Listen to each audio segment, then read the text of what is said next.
Just don't get married if all you want to do is enjoy married life without some of the most fruitful gifts of marriage. And although this is a private matter between a married couple and God, that doesn't make any private sin any more permissible than a public sin.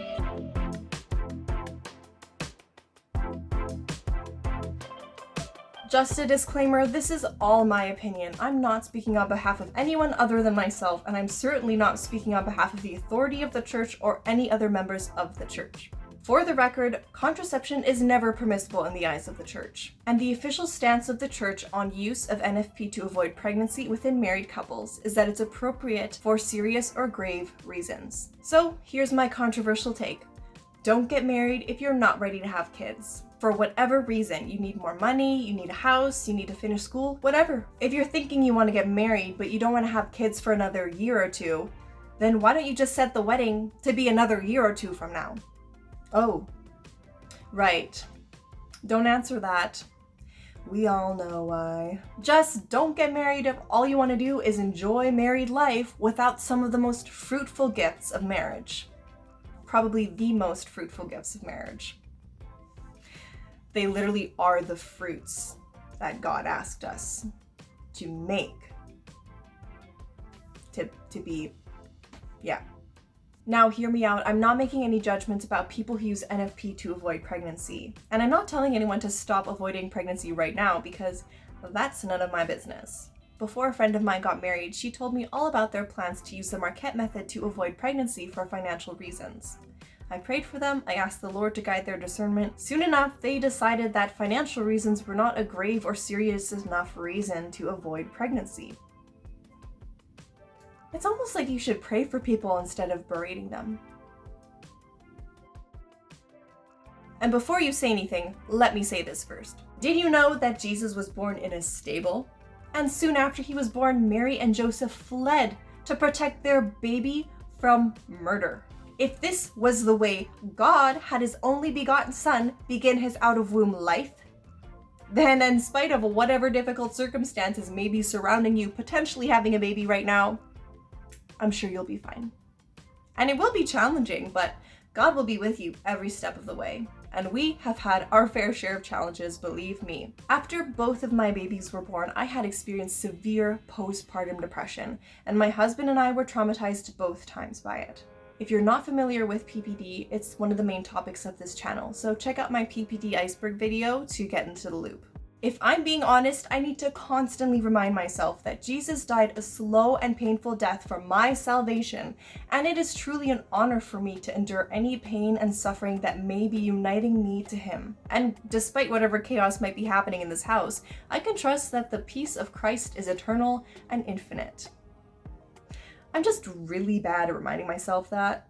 So we decided we would use NFP to avoid pregnancy after our second baby was born. And if the PPD came back, then it would kind of lessen the blow a little bit. It was a difficult decision for us to make, but that was the conclusion we had come to after the severity of the past two postpartums.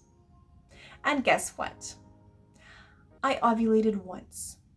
I ovulated once before getting pregnant again. Yeah, that's because Catholics have been using pseudoscience scams to trick women into having endless pregnancies so that women can suffocate under the patriarchy and then men will continue controlling men's body. Okay. Don't get me wrong, NFP works. It really does. We just didn't follow the rules. We were fully aware that ovulation was highly probable, but when a mommy and daddy love each other very much, they might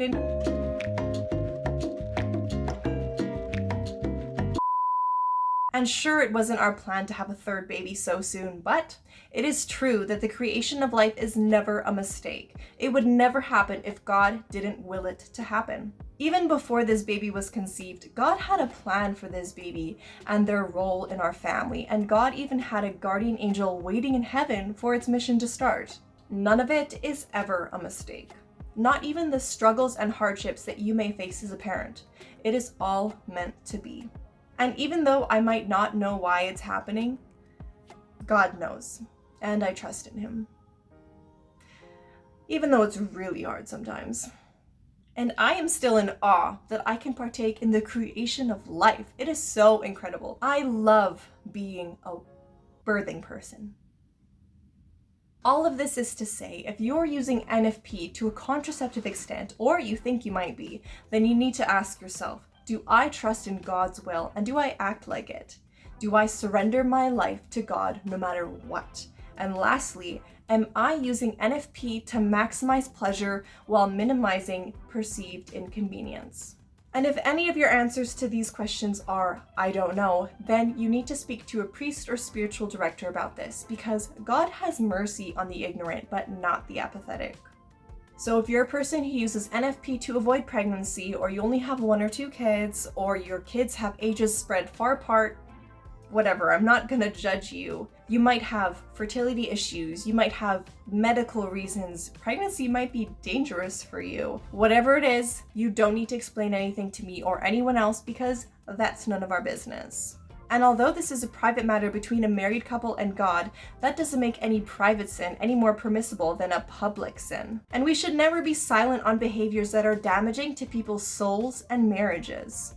And if you don't know how contraception can be damaging to souls and marriages, then you need to watch this video and any other recommendations I have below. We are called to be chaste within marriage. And no, chastity is not the same as abstinence. There's a difference. I can't reiterate enough that I'm not targeting anyone with this video, but I'm simply calling out an inappropriate behavior, and that is Catholics using NFP to avoid pregnancy excessively, just as much as the rest of the world uses contraceptives to avoid pregnancy. But if you feel offended by this, I really just want you to ask yourself why. You either need to relieve yourself of unjustified guilt, or you need to make some changes in your life.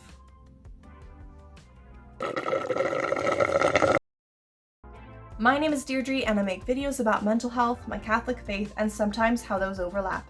Subscribe to stumble along through motherhood with me.